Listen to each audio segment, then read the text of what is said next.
sommes véritablement dans une phase eschatologique, la fin de toutes choses, nous pouvons dire ici. Pourquoi? Parce que déjà, au niveau économique, nous vivons, nous sommes à la fin d'un système bancaire qui ne permet plus une solvabilité pour les États. Après, nous pouvons regarder qu'au niveau de la gouvernance africaine, il n'y a que des bons discours pour cacher l'insolvabilité des États. Il y en a d'autres qui font aussi des efforts, tout simplement, pour pouvoir justement trouver des rétentions au sein de leur pays pour élever le niveau économique. Parce que le vrai problème du continent africain aujourd'hui, c'est de pouvoir créer des rétentions tertiaires.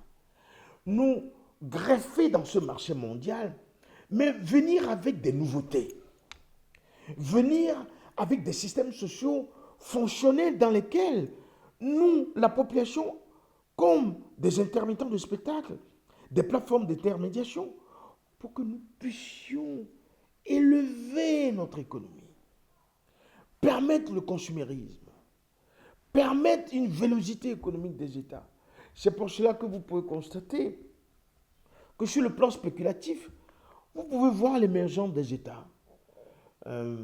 Tout est transformé, de nouvelles routes, des monuments, des grandes constructions en œuvre.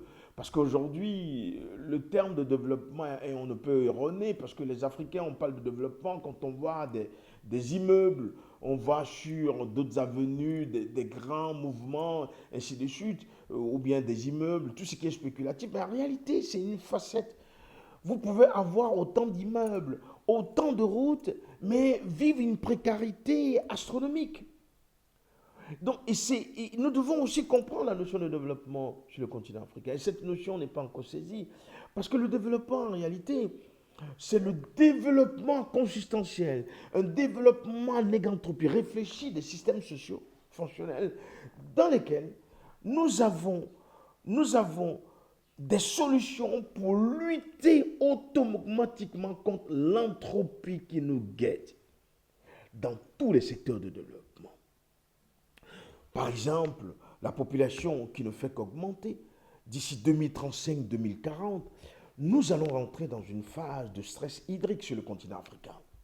Oui, nous aurons besoin certainement d'eau potable pour nourrir les 2 milliards qui viendront et qui déjà sont, si les tendances actuelles sont maintenues, c'est que c'est de façon irrévocable, indéniable que la population africaine va devoir frôler les 2 milliards d'ici 2040-2045, avec des besoins énormes.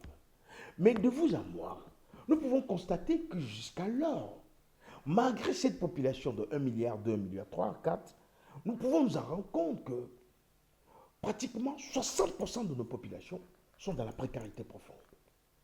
60% n'ont pas accès même à l'éducation. 60% n'ont pas accès à l'eau potable. 60% n'ont même pas d'énergie. Or, l'économie, c'est la transformation de l'énergie.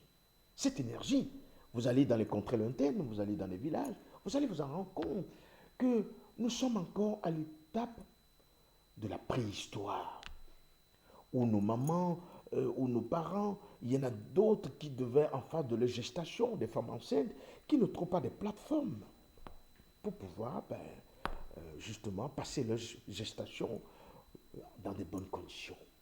Il n'y a même pas un médecin dans les zones. Il n'y a même pas un centre rétentionnel pour pouvoir pour les récupérer, pour les recevoir. J'ai assisté à un scénario, plus précisément dans un pays, je vais taire le nom, mais dans une contrée lointaine où j'étais, j'ai vu un monsieur qui prenait tout à l'heure sur un vélo sa femme qui était en phase de gestation, en phase de pâturation, pratiquement, 9 mois. Et ben, il courait au point qu'à un moment donné, il est tombé avec sa femme dans la brousse et il tenait la tête. On a dû s'arrêter pour récupérer cette dame pour aller vers un hôpital de proximité. Et cet hôpital était pratiquement à 15 kilomètres de là. Je dis bien 15 kilomètres de là. Heureusement qu'on était dans le coin. Et à peine livré sur plateau, il y avait un joli garçon qui était sorti. quelle était la joie de cette famille, vous pouvez imaginer. Mais si on n'était pas là, donc la vraie question de l'Afrique, c'est de mettre à disposition des systèmes socio-fonctionnels qui sont inexistants aujourd'hui pour la plupart de ces pays dans la sous-région, qui normalement, avec l'endettement colossal, véritablement critiquant, dans lequel nous sommes rentrés dans ce bourbier, pourra nécessairement permettre à résoudre ces problématiques sociétales. Donc du coup, il est important aujourd'hui que nous puissions comprendre que nous sommes à cette phase eschatologique, c'est-à-dire la fin d'un système à bout de souffle qui bientôt va s'exploser. S'exploser comment? Parce qu'aujourd'hui, les Allemands ont un concept, ils ont dit l'endettement, payer sa dette est une obligation, c'est même divin, ça rentre même dans leur déontologie, c'est comme éthique et moralité.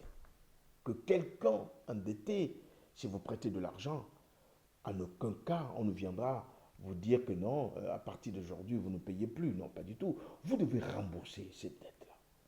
Donc nous sommes dans un bourbier qui convoie la plupart des pays dans le monde entier à rembourser réellement la dette aux banquiers centraux. Mais quand on regarde même la philosophie même de l'endettement, ou bien du système bancaire mondial, c'est que la dette que les États doivent réellement à des banques centrales, cette dette est déjà payée, puisque les banques centrales ont le rôle régalien, le droit de frapper de la monnaie.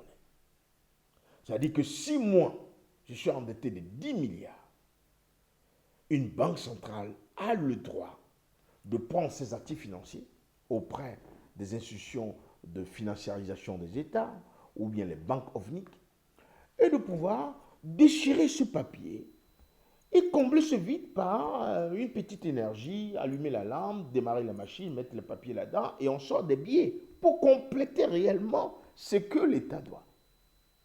Mais vu le process de la bancarisation mondiale, il sera difficile pour les raisons d'inflation, voire même impossible, qu'on arrive au